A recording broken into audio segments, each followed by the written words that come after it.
makanya dulu orang-orang Katolik gagal menjadikan bahasa Jawa sebagai bahasa kesatuan.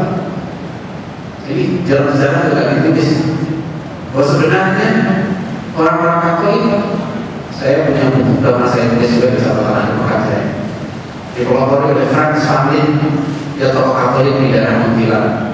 Awal abad 20, Franz Fahlin ini dalam satu kongres bahasa Jawa yang meminta orang-orang Jawa jangan mau menerima bahasa Melayu sebagai bahasa persatuan. Bahkan di sekolah-sekolah Katolik diharapkan mengajarkan bahasa Melayu. Kenapa? Karena mengajar bahasa Melayu sama dengan mengajar Islam. Karena istilah-istilah bahasa Melayu sudah diislamkan oleh para ulama.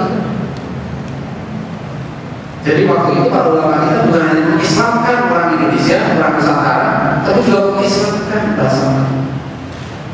Dan jangan bahasa Jawa dipaksakan jadi bahasa nasional, nggak bisa. Akhirnya sekarang ini dipaksakan jadi istilah-istilah nasional kita. Di pendidikan nasional, mengapa mesti semboyannya bahasa Jawa?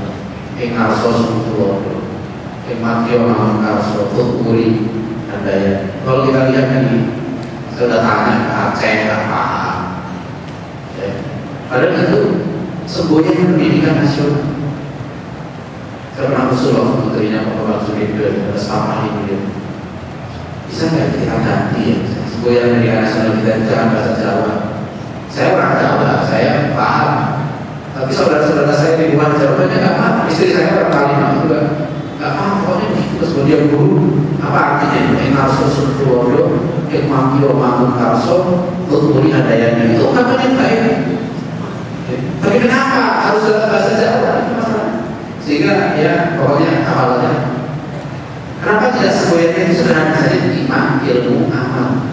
Semua paham ya kan? Katanya bahasa kita berbahasa satu, bahasa Indonesia. Coba semboyan dipakai orang itu apa?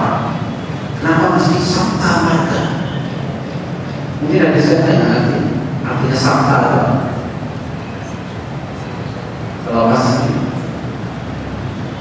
orang tahu sabta marga artinya itu semboyan TNI. Sabta tidak tahu. Itu sabta zona. Sabta itu marga itu. Marga itu jalan. Ini masalah itu tidak tahu, tapi bisa disebutkan.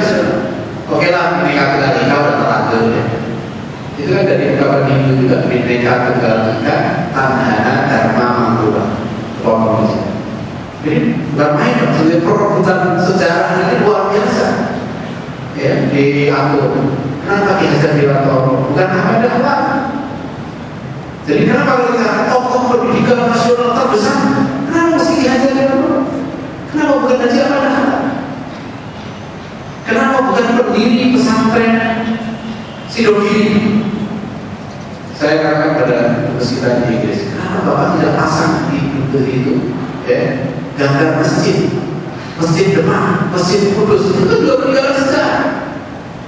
Kenapa masih hanya Borobudur, Prambanan gitu ya? Padahal diam saja.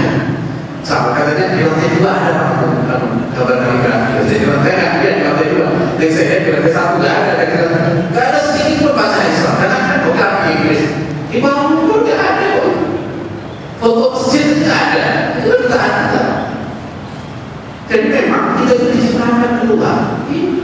Sampai dengan sejarah kita coba baca nanti. Jadi kita semuanya berusaha membiarkan anak-anak kita menzolimi para pahlawan. Mereka tidak kenal Hamka, coba tanya. Dia Hamka.